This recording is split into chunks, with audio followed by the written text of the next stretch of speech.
Hello, I'm Danny from Anathema and you're watching PitCam TV.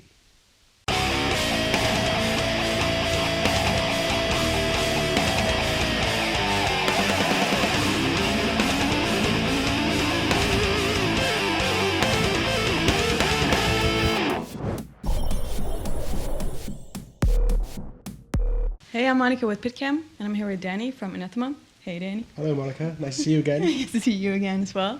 How's the tour going so far? Good. It's been a long one, the longest we've done in, I think, ever. It's the longest one we've ever done.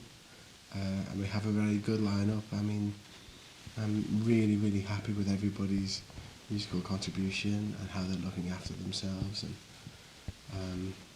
And to be honest, it couldn't go much better. We really couldn't ask for much more. It's great. It's great. You released a new album about 6 months ago called Weather Systems. Yeah.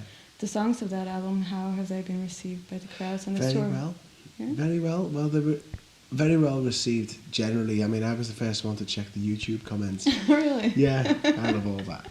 You know, there was one guy decided to slag off every song, you know, before it was even released on YouTube. This is the worst song in the album. Everybody else loved this track, Untouchable One.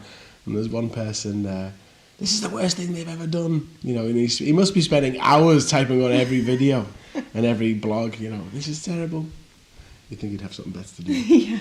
But most people have been fine, and it's actually growing a bit now with the band's getting bigger. There's a momentum and an attention and energy to what we're doing, and I think it's deserved because we've worked very, very hard, and nobody's worked harder than Vinny, you know, and his performances on the album are really stunning, and everybody's really done well, and we can also thank our Norwegian producer for that. You know, we've got a Norwegian producer now from Kristiansand, who lives now in Oslo, and his name is Christer Andres Cederberg, and he is a revelation and a beautiful friend of ours and an incredible producer.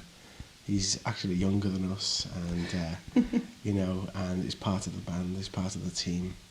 We've never had such a connection, so that is really what made Weather Systems possible, and what made it so good is him. I mean, we had the material, and it was, you know, the ability, but he's the one who pulled it together. It's really, really great. Why the title Weather Systems? Well, as John Douglas pointed out, John's a very artistic kind of guy. He's the one who made me realise, although it's my title, that it could easily have been called Emotional Systems, and it would have had the same meaning. And he's right. And I suppose that has always been the key with Anathema, that the songs have always been about the internal states. Whether they're uplifting and positive, about love or about loss or whatever they're about, you know, they're always about the internal states. And this one is like a metaphor, if you like, you know, the idea of, you could have a song called The Storm Before the Calm, you could have images of storms, but what you're really talking about is a storm in your heart and your mind, and then coming through that into a better place, into the sunlight. There seems to be a more optimistic and positive feel to this album. Yeah. Are you in a better place now than you were? Yes, yeah, I am. Thanks for asking. Yeah. It's true. Go on. Well, I mean, I haven't exactly had an easy life. A few of us have had some rough years growing up and all of that, as many people do.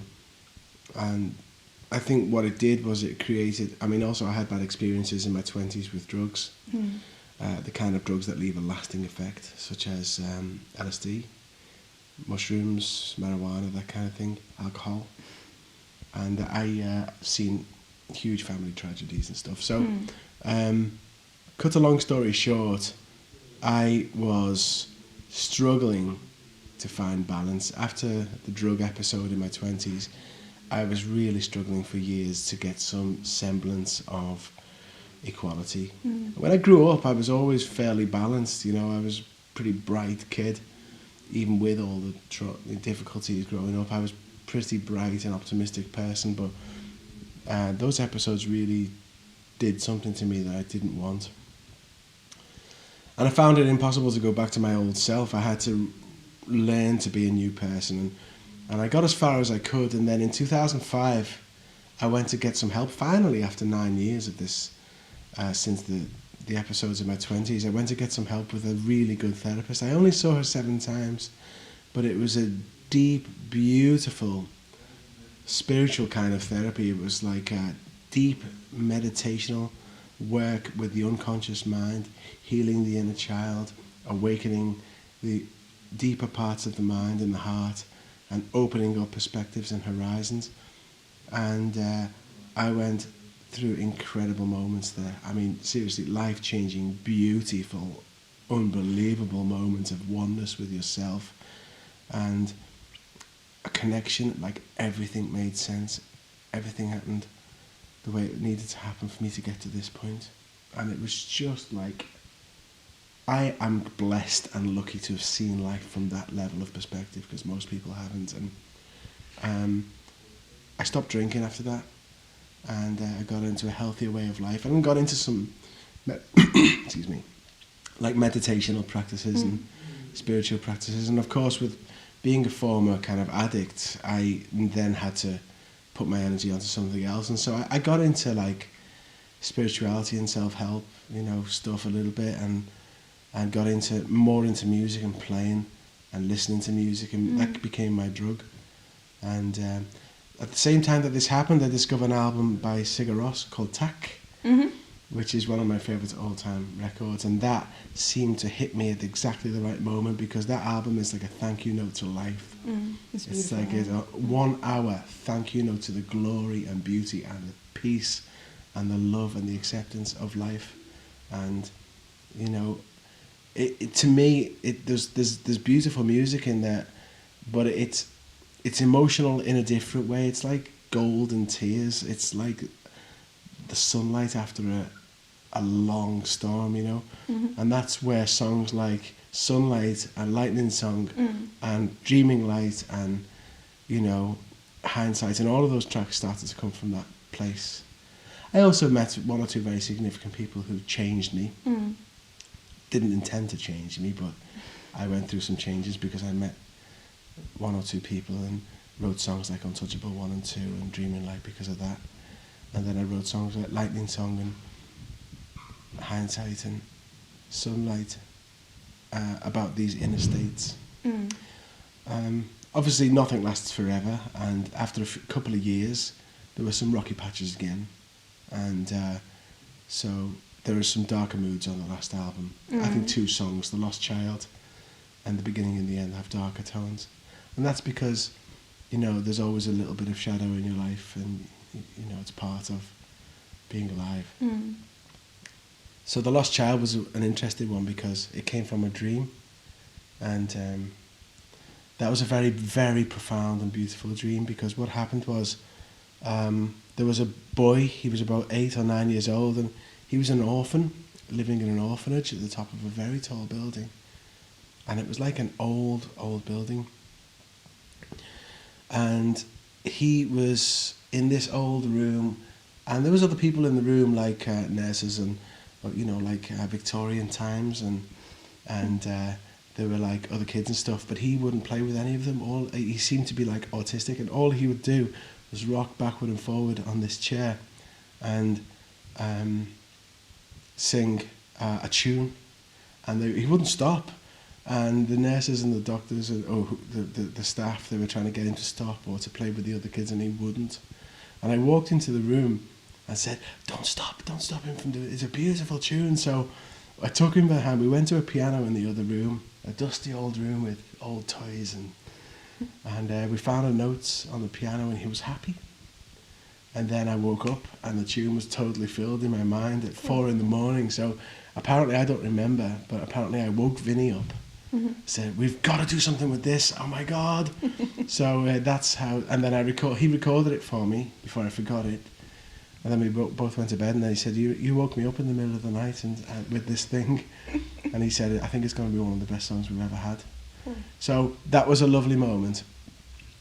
And other significant dreams that, you know, that influenced a lot the music that I've written is, like I had one dream where this is going to sound a bit fantastical to some people, but I'm just dealing in possibilities here. I'm not saying certainly what this was, but it's a possibility that I went to a higher dimension, like a higher state of awareness in my dream.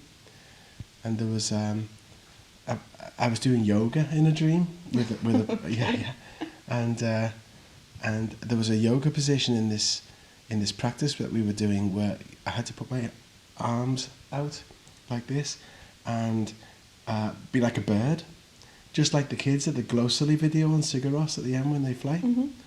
And I did that, and then I just left and I just took off in the dream, but I couldn't see anything. It was just like being outside of your body, like an out-of-body experience. Mm-hmm. And something came down to me and spoke. And the only thing I can say is that I don't remember what was said. I don't remember what was said because it wasn't my information, but the message stayed with me. But it was like incredible, beautiful, profound poetry about the beauty of life and the nature of life and the gift of life and the love and the peace that's there. And every word was dipped in gold and fell on my mind like a snowfall. And I was in heaven for a little while. Uh-huh. And then I just snapped out of it, and all the words went. But the message stayed, the energy of that dream stayed with me, and it was about the gift of life, and it was one of the most amazing experiences I've ever had. And that has influenced a lot of the work. So all these things together, you know, it's like dreamscape, Mm-hmm. and a higher state of awareness and a higher state of, appears to me to be a deeper state of reality. It's nothing new, you know. Mm-hmm. People have talked about this for centuries, you know, and it's just my perspective on it. Mm. You know, when I listen to the TAC album by Sigur Rós, I don't just hear beautiful music, I hear the meaning of life. Well, your sound has changed so much over the years, but yet your fans, they stay with you. Yeah. You must have one of the most faithful fan bases ever. Well, some of them do complain about I not know. being metal anymore. And what can I say about that? I mean, I'm not a businessman and I don't really worry about scenes or anything. But the fans are fantastic and loyal, and the music means a lot to them. And I think it's because they feel the music, some of them honestly feel the music as deep as I'm talking about this now. It means that much to them. Mm. So that's got to be a significant thing and a lovely thing for everybody concerned. Yeah. So that's why they stay loyal, because it's part of them in a way. Mm. Yeah. It's not just, you know, background music or a band that they're into for a while. Mm. It's something else. It's like part of their identity. Mm. I watched a live clip on YouTube of you guys performing One Last Goodbye. It was in Portugal, I think. And the crowd was so loud, they were singing so loud that eventually Vinny just stopped singing and let the fans take over. I know this happens a lot, but do you ever get used to being on stage and experiencing something like that? Get used to it. No, it's still special. Yeah. Then the audience is always the one that makes it special. You can have a great sound, you can have a great stage, or great road crew, and we've got all of those things now. Great performance from the band, but it's the audience that makes it extra special. They're the ones that make the gig into what it can be. In fact, the audience are the ones that make everything, because without them, none of us would be getting paid or anything. You know, so they are very important people.